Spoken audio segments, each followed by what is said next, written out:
ಕರ್ನಾಟಕದಲ್ಲಿ ಪರಿಶಿಷ್ಟ ಜಾತಿಗಳಿಗೆ ಒಳ ಮೀಸಲಾತಿಯನ್ನು ಜಾರಿಗೆ ತರುವ ಹಿನ್ನೆಲೆಯಲ್ಲಿ ರಾಜ್ಯದ ಘನ ಸರ್ಕಾರವು 2025 ಆಗಸ್ಟ್ 19ರಂದು ನಡೆದ ಕ್ಯಾಬಿನೆಟ್ ಸಭೆಯಲ್ಲಿ ಮಹತ್ವದ ತೀರ್ಮಾನ ಕೈಗೊಂಡಿತು. ನಂತರದ ದಿನ ಆಗಸ್ಟ್ 20ರಂದು ಮಾನ್ಯ ಮುಖ್ಯಮಂತ್ರಿ ಅವರು ವಿಧಾನಸಭೆಯಲ್ಲಿ ಈ ಕುರಿತು ಅಧಿಕೃತ ಹೇಳಿಕೆಯನ್ನು ನೀಡಿದರು. ಈ ತೀರ್ಮಾನ ಪ್ರವರ್ಗ ಎ ರಲ್ಲಿ ಸೇರಿರುವ 59 ಸೂಕ್ಷ್ಮ ಮತ್ತು ಅಲೆಮಾರಿ ಪರಿಶಿಷ್ಟ ಜಾತಿಗಳ ಸಮುದಾಯಗಳಿಗೆ ತೀವ್ರ ಆಘಾತವನ್ನುಂಟು ಮಾಡಿದೆ. ಸರ್ಕಾರವು 101 ಪರಿಶಿಷ್ಟ ಜಾತಿಗಳಿಗಾಗಿ ಒಳ ಮೀಸಲಾತಿಯನ್ನು ನಿಗದಿಪಡಿಸುವ ಸಂದರ್ಭದಲ್ಲಿ ಅದರ ತೂಕ, ಪರಿಣಾಮ ಮತ್ತು ಸಮತೋಲನಗಳನ್ನು ಎಚ್ಚರಿಕೆಯಿಂದ ಪರಿಗಣಿಸಬೇಕಾಗಿತ್ತು.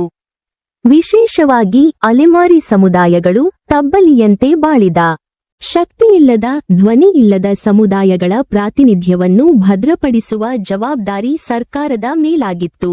ಆದರೆ ಈ ನಿರ್ಧಾರದಲ್ಲಿ ಅಲೆಮಾರಿ ಸಮುದಾಯಗಳನ್ನು ಲಂಬಾಣಿ, ಭೋವಿ, ಕೊರಚ, ಕೊರಮ ಮುಂತಾದ ಬಲಿಷ್ಠ ಸಮುದಾಯಗಳೊಂದಿಗೆ ಸೇರಿಸಿ ಒಟ್ಟು 52% ಮೀಸಲಾತಿಯಲ್ಲಿ ಶೋಷಣೆಯ ಸ್ಥಿತಿಗೆ ತಳ್ಳಲಾಗಿದೆ. ಇದರ ಪರಿಣಾಮವಾಗಿ ಅಲೆಮಾರಿ ಸಮುದಾಯಗಳು ಶಾಶ್ವತವಾಗಿ ಮೀಸಲಾತಿಯಿಂದ ವಂಚಿತವಾಗುವ ಭೀತಿ ಎದುರಾಗಿದೆ ಎಂದು ಸಮುದಾಯದ ನಾಯಕರು ಹಾಗೂ ಹೋರಾಟಗಾರರು ಆಕ್ರೋಶ ವ್ಯಕ್ತಪಡಿಸಿದ್ದಾರೆ. ನಮಗೆ ಅನ್ಯಾಯದ ವಿರುದ್ಧ ನಾವೇನು ಮಾಡ್ತಾ ಇದ್ದೇವೆ, ಕರ್ನಾಟಕ ಸರ್ಕಾರದ ವಿರುದ್ಧವಾಗಿ ಹೋರಾಟವನ್ನ ಮಾಡ್ತಾ ಇದ್ದೇವೆ. ಅದು ಯಾಕಪ್ಪ ಅಂದ್ರೆ ಕರ್ನಾಟಕ ಪರಿಶಿಷ್ಟ ಜಾತಿಗಳ ಒಳ ಮೀಸಲಾತಿಯಲ್ಲಿ ನಮಗೆ ಅನ್ಯಾಯವಾಗಿದ್ದು ಕರ್ನಾಟಕ ಸರ್ಕಾರದ ಕ್ಯಾಬಿನೆಟ್ ಸಭೆಯ ನಿರ್ಣಯ ದಿನಾಂಕ 19/8/2025ರಂದು ಪರಿಶಿಷ್ಟ ಜಾತಿಗಳ ಒಳ ಮೀಸಲಾತಿ ಸರ್ಕಾರದ ತೀರ್ಮಾನ ಕುರಿತು ಮಾನ್ಯ ಮುಖ್ಯಮಂತ್ರಿಗಳು ವಿಧಾನಸಭೆಯಲ್ಲಿ ನೀಡಿದ ಹೇಳಿಕೆ 20/8/2025 ಏನಾಗಿದೆಪ್ಪ ಅಂದ್ರೆ ಉಲ್ಲೇಖ ಸಂಬಂಧಿಸಿದಂತೆ ಕರ್ನಾಟಕ ಪರಿಶಿಷ್ಟ ಜಾತಿಯ ಒಳ ಮೀಸಲಾತಿ ಸಂಬಂಧಿಸಿದಂತೆ ಕರ್ನಾಟಕ ಘನ ಸರ್ಕಾರವು ನ್ಯಾಯಮೂರ್ತಿ ಡಾಕ್ಟರ್ ಎಚ್.ಎನ್. ನಾಗಮೋಹನ್ ದಾಸ್ ಏಕಸದಸ್ಯ ಆಯೋಗದ ವರದಿ ಹಿನ್ನೆಲೆಯಲ್ಲಿ ದಿನಾಂಕ 19/8/2025ರಂದು ಕರ್ನಾಟಕ ಸರ್ಕಾರ ಕ್ಯಾಬಿನೆಟ್ ಸಭೆಯಲ್ಲಿ ಕೈಗೊಂಡ ನಿರ್ಣಯ ಮತ್ತು ದಿನಾಂಕ 28/2/2025ರಂದು ಪರಿಶಿಷ್ಟ ಜಾತಿಗಳ ಒಳ ಮೀಸಲಾತಿ ಸರ್ಕಾರದ ತೀರ್ಮಾನ ಕುರಿತಂತೆ ಮಾನ್ಯ ಮುಖ್ಯಮಂತ್ರಿಗಳು ವಿಧಾನಸಭೆಯಲ್ಲಿ ನೀಡಿದ ಹೇಳಿಕೆ ಪ್ರವರ್ಗ ಏರಲ್ಲಿ ಅನುಬಂಧಿತ 59 ಸೂಕ್ಷ್ಮ ಮತ್ತು ಅಲೆಮಾರಿ ಪರಿಶಿಷ್ಟ ಜಾತಿಗಳ ಸಮೂಹಕ್ಕೆ ಆಘಾತವನ್ನು ಉಂಟು ಮಾಡಿರುತ್ತದೆ. ಹಾಗಾಗಿ ಒಳ ಮೀಸಲಾತಿಯಲ್ಲಿ ಜಾರಿ ಮಾಡಿರುವ ಒತ್ತಡದಲ್ಲಿರುವ ಸರ್ಕಾರವು 101 ಪರಿಶಿಷ್ಟ ಜಾತಿಗಳಿಗೆ ಸೂಕ್ತ ಪ್ರಾತಿನಿಧ್ಯ ಕಲ್ಪಿಸುವ ನಿಟ್ಟಿನಲ್ಲಿ ಮೀಸಲು ಪ್ರಮಾಣವನ್ನು ಹೆಚ್ಚಾರಿಗಳಂತಹ ತಬ್ಬಲಿ ಮತ್ತು ಧ್ವನಿ ಇಲ್ಲದ ಸಮುದಾಯಗಳ ವಿಷಯದಲ್ಲಿ ಸರ್ಕಾರವು ಸೂಕ್ತ ನಿರ್ಧಾರವನ್ನು ತೆಗೆದುಕೊಳ್ಳಬೇಕಾಗಿತ್ತು.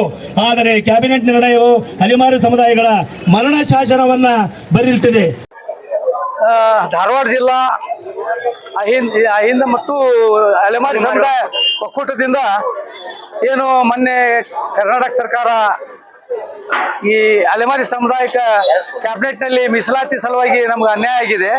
ಆ ಅನ್ಯಾಯದ ವಿರುದ್ಧ ಇವತ್ತು ನಾವು ಜಿಲ್ಲಾ ವತಿಯಿಂದ ಇವತ್ತು ಹೋರಾಟ ಇಟ್ಕೊಂಡಿದ್ವಿ. ಅದರ ಪ್ರಯುಕ್ತ ಇವತ್ತು ಜಿಲ್ಲಾಧಿಕಾರಿಗಳಿಗೆ ಮನವಿಯನ್ನು ಕೊಟ್ಟಿದ್ದೇವೆ. ಇದೇನು ಇದು ಮಾಡಿದ್ರೆ ಇದರಿಂದ ನಮ್ಮ ಸಮುದಾಯಕ್ಕೆ ಬಹಳ ಅನ್ಯಾಯ ಆಗ್ತದ. ಮತ್ತು ಏನು ನಾಗಮೋಹನ್ ದಾಸ್ ಅವರು ರಿಪೋರ್ಟ್ ಪ್ರಕಾರ ಅವ್ರು ಕೊಟ್ಟ ವರದಿ ಪ್ರಕಾರ ನಮಗೆ ಕೊಟ್ಟಿದ್ರೆ ನಮ್ಗೆ ಯಾವುದೇ ತರಹದ ತೊಂದರೆ ಹಾಕಿದ್ದಿಲ್ಲ. ಆದ್ರೆ ಇವತ್ತು ಅದನ್ನ ಬಿಟ್ಟು ಸರ್ಕಾರ ಕ್ಯಾಬಿನೆಟ್ನಲ್ಲಿ ಅದನ್ನ ನಿರ್ಣಯ ಬೇರೆ ತಗೊಂಡಾರ. ಹಿಂಗಾಗಿ ನಮ್ಗೆ ಬಲಾಢ್ಯ ಸಮುದಾಯದ ಜೊತೆ ಸೇರಿಸೋದ್ರಿಂದ ನಮಗೆ ಅವರು ದೊಡ್ಡ ಮೀನ ಸಣ್ಣ ಮೀನನ್ನ ಹೆಂಗ್ ನುಂಗ್ತೈತೆ ಹಂಗ ನಮ್ಮ ಸಣ್ಣ ಸಮಾಜದವರು ದೊಡ್ಡ ಮೀನನ್ನ ನುಂಗಿ ಬಿಡ್ತಾವು. ಮುಂದೆ ಇವಕ್ಕೆ ಏನು ಸಿಗೋದಿಲ್ಲ.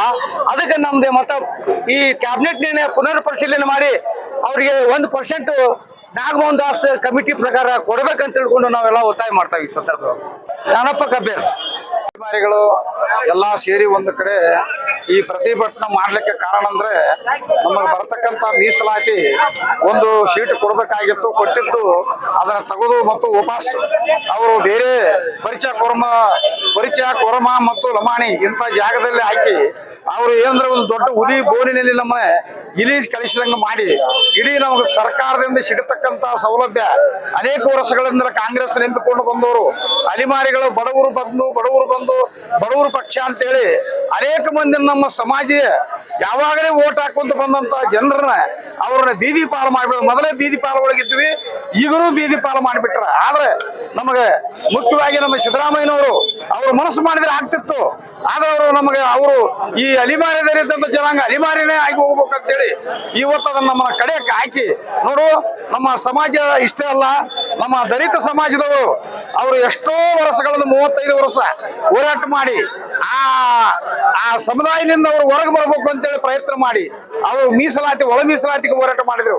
35 ವರ್ಷ ಹೋರಾಟ ಯಾರ್ದು ಈ ಲಮಾಣಿ ಸಮಾಜ, ಈ ಕೊರಚ ಕೊರಮ ಸಮಾಜದಿಂದ ಹೊರಗಾಗ್ಬೇಕಂದ್ರೆ. ಆದ್ರೆ ಅವ್ರು ಕೂಡ ಹಂಗಾಗೈತಂದ್ರೆ ಇವತ್ತು ನಮ್ಮನ್ನು ತಗೊಂಡೋಗಿ ಏನು ಗತಿ ಇಲ್ದವ್ರನ್ನ ತಗೊಂಡೋಗಿ ಅದರಾಗ ಸೇರಿಸಿಬಿಟ್ಟು ನಾವೇ ಅವತ್ತು ಹೊರಗೆ ಬರಬೇಕು, ಈ ಜನಾಂಗ ಹೋರಾಟ ಅವತ್ತು ಆಗಬೇಕು ಅಂತೇಳಿ ಉದ್ದೇಶಪೂರ್ವಕವಾಗಿ ಈ ಪ್ರಕಾರ ನಮ್ಮ ಅಲಿಮಾರಿನ ಮತ್ತು ನಮಗೆ ಎಲ್ಲಾ ಜೀವನನೇ ನಾಶ ಮಾಡಿದಂತ ಈ ಸರ್ಕಾರಕ್ಕೆ ಇವತ್ತು ಧಿಕ್ಕಾರ ಕೂಗ್ತೀವಿ. ಇವತ್ತೆಲ್ಲ ಇನ್ನು ಮುಂದೆ ಕೊನೆವರೆಗೂ ನಾವು ಆ ಕೆಲಸ ಆಗೋವರೆಗೆ ನಮಗೊಂದು ಸೀಟ್ ಕೊಡೋವರೆಗೆ ನಾವು ಮಾತ್ರ ಇದನ್ನ ಬಿಡಂಗಿಲ್ಲ. ಕೊನೆವರೆಗೆ ಪ್ರತಿಯೊಂದು ಜಿಲ್ಲೆಯಲ್ಲಿ ಸತ್ಯಾಗ್ರಹ ಮಾಡೋದು ಮತ್ತು ಇದು ಕಾನೂನು ಪ್ರಕಾರವಾಗಿ ಹೋರಾಟ ಮಾಡಬೇಕು. ಮತ್ತು ಇದು ಇಲ್ಲೇ ಅಲ್ಲ, ಹೈಕೋರ್ಟ್ ಅಲ್ಲ, ಮತ್ತು ಡಿಲ್ಲಿವರೆಗೆ ಹೋರಾಟ ಮಾಡತಕ್ಕಂಥದ್ದು ಪ್ರಸಂಗ ಬರ್ತದೆ.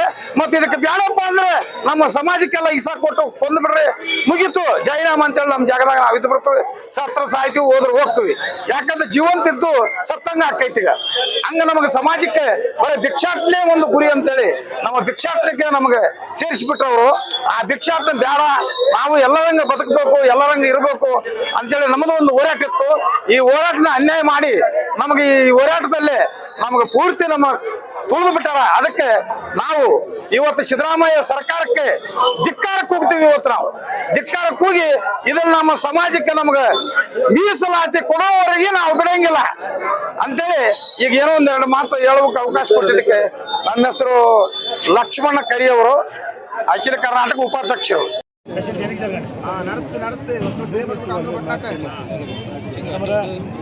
ತಮಗೆ ಈ ಮುಖಾಂತರ ಮಾನ್ಯ ಮುಖ್ಯಮಂತ್ರಿಗಳು, ಕರ್ನಾಟಕ ಸರ್ಕಾರ, ವಿಧಾನಸೌಧ ಬೆಂಗಳೂರು ಇವರಿಗೆ ಮಾನ್ಯ ಜಿಲ್ಲಾಧಿಕಾರಿಗಳ ಹಾಗೂ ಜಿಲ್ಲಾಧಿಕಾರಿ ಧಾರವಾಡ ಜಿಲ್ಲೆಯವರ ಮುಖಾಂತರ ಈ ಒಂದು ತಮ್ಮ ಮನವಿಯನ್ನು ಮಾನ್ಯ ಜಿಲ್ಲಾಧಿಕಾರಿಗಳ ಮುಖಾಂತರ ಮಾನ್ಯ ಮುಖ್ಯಮಂತ್ರಿಗಳು, ಕರ್ನಾಟಕ ಸರ್ಕಾರ, ಬೆಂಗಳೂರಿಯವರಿಗೆ ತಲುಪಿಸುತ್ತೇನೆ ಎಂದು ಈ ಮೂಲಕ ತಿಳಿಸುತ್ತೇನೆ. ಧನ್ಯವಾದಗಳು.